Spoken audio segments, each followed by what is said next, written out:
やっこ、イヤホン買ってるかい？ふぐみかんのイヤホンレビューの時間だよ。さて、低価格でも音がいい、ナイス HCK の福袋を掴んだせいで、また夢を見たくなってしまった。今回紹介するのは、名称不明、スペック不明、夜店で売ってそうなイヤホンだ。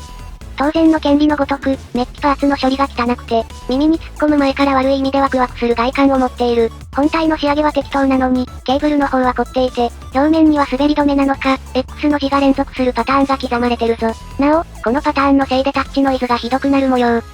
さらに、素材が熱に弱いのか、到着した時点で、一番断線しやすい、ステレオプラグの根っこのところが凹んでいて、その部分に負荷が集中しやすくなっていた。楽しくなってきたじゃないか。背面のメッキパーツ部分は完全に装飾で、穴など、音質に影響する部分はなさそう。ダストフィルターは用意されておらず、いつもの三菱のロゴみたいな形の針で構造を指示している。この三角形が見えたら、大体低価格イヤホンの証だよな。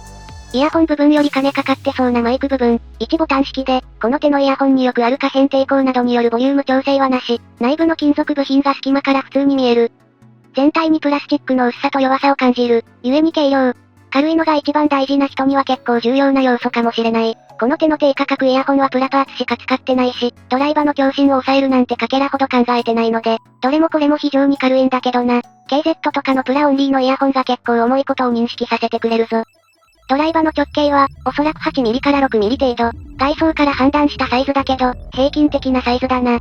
それくらい開けて調べろって？開けるまでもなく音がダメなんだよ。ああ、やっぱり今回もダメだったよ。この手の低価格イヤホンを何度か掴むとわかるんだけど、ハウジングが軽すぎて強振する。それから、ドライバーに使われている樹脂製または紙製の振動板が分厚すぎて、反応が鈍く、特定の音域が膨らむ、という傾向が、超低価格イヤホンには結構ある。今回の場合は紙ではなく樹脂系かな、と思ったら、ノズルから覗いてる振動板も透明だった。つまり、樹脂系だな。紙系だと、高音域が完全に詰まり、中低音域が紙コップに向かって話してるようになることが多く、出来の悪い樹脂系は、温泉旅館で昭和から使ってた結果、振動板が壊れて常に割れた音を出すようになったスピーカーを段ボールに閉じ込めたような音がする。で、本気は案の定後者だ。コストのかかってない振動板のブレと、そのドライバーを抑えきれない薄い本体のブレ。でもって、最初から断線しそうなプラグ周り。